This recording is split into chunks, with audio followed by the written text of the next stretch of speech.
কিরে এদিকে তাড়াতাড়ি আউট। তুই এগুলো কি পড়ছিস?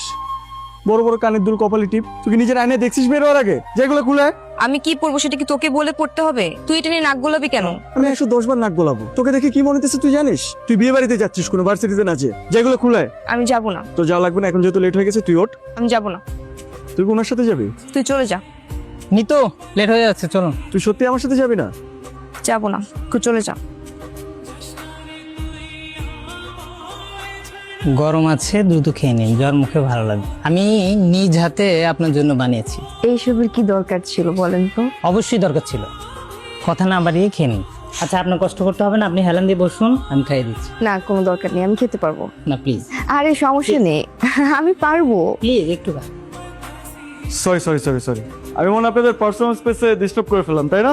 আরে না না ভাই, আপনার ফ্রেন্ডের জ্বর আসছিল তাই আমি নুডলস বানিয়ে দিয়েছি। বসেন না প্লিজ। না না, ইটস ওকে, আপনি প্লিজ ওর টেক কেয়ার করেন, ওকে নুডলস খাইয়ে দেন। তাই বললে হয়? বসুন না, আপনাকেও একটু নুডলস দেই, খেয়ে বলুন আমি কেমন বানিয়েছি।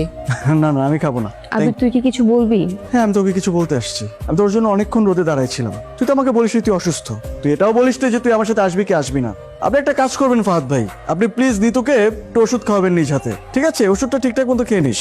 আবির, আপনি কোনো টেনশন করবেন না। আবির একটু বস, কিছু খেয়ে যা। আমি কোনো টেনশন করছি না। হ্যালো, হ্যাঁ কই তুই? এমনিতে দেরি হয়ে গেছে, তাড়াতাড়ি নাম। কি ক্লাসে? মানে আমার দেরি হচ্ছিল, তুই আমাকে একটা ফোন দিতি। তুই তো এমন কখনো করিস না। Hello hello. হ্যাঁ রতন, আবির কোথায়? আবির কোথায় আমি তো জানি না, আমার সাথে ক্যাম্পাসে দেখা হয়েছিল। তুই কই? আমি তো বাসায়। আবির তোর সাথে না? না না, আবির আমার সাথে নাই, থাকলে তো আমি তোকে বলতাম। তুই আমাকে সত্যি কথা বল। আচ্ছা কি হয়েছে তোদের মাঝে আমাকে বল তো। আবির কি কালকে ক্যাম্পাসে যাবে? বললো তো যাবে। তুই একটু জেনে আমাকে জানাতে পারবি? শোন শোন, আমি যে বলেছি এটা কিন্তু ভুলেও বলবি না। আন্টি, আবির কোথায়? ও তো ঘরে নেই রে মা। এই মিথ্যেটা আবির আপনাকে শিখিয়ে দিয়েছে, তাই না? আবির, আয় আবির, কোথায় লুকিয়ে আছিস? বের হ। আবির বাড়িতে নেই কেন, কি হয়েছে বলতো?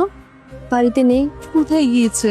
সেটা তো বলতে পারলাম না। জানেন আন্টি, আবিরের সাথে আমার ছোট থেকে বেড়ে ওঠা, আপনি তো জানেন সবকিছুই। আমরা একসাথে ক্যাম্পাসে যাই, একসাথে বসি, একসাথে ক্লাস করি। ছোট্ট কোনো ডিসিশন হলেও না একসাথে নিয়েছি। কিন্তু আজকে কয়টা দিন যাবত সে আমার ফোন ধরে না। আমি টেক্সট করলে সে আমার মেসেজ সিন করে রেখে দেয়, রিপ্লাই দেয় না।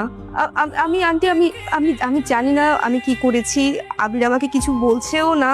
ওকে আমি আমি বাসায় এসেও ওকে খুঁজে পাই না। আজকে ও বাড়িতে আসুক, আমি ওকে আচ্ছা করে ধরবো। তোর সাথে ও কি হয়েছে, কেন এমন করছে ও তোর সাথে, তুই চিন্তা করিস না।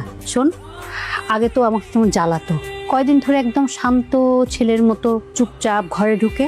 আগে তো লেখাপড়াই ঠিক মতো করতোই না, এখন সুন্দর মনোযোগ দিয়ে পড়ালেখা করে, খাওয়া দাওয়া করে, তারপরে ঘুমিয়ে যায়। শুনে ভালো লাগলো যে আবির পড়াশোনায় মনোযোগী হয়েছে। আমি কি করেছি? আমার সাথে কেন এমন করছে সে? আমাকে তো সে বলবে যে আমার কি ফল্ট। আমি আবির আসলে জিজ্ঞেস করব কেন তোর সাথে এমন করছে।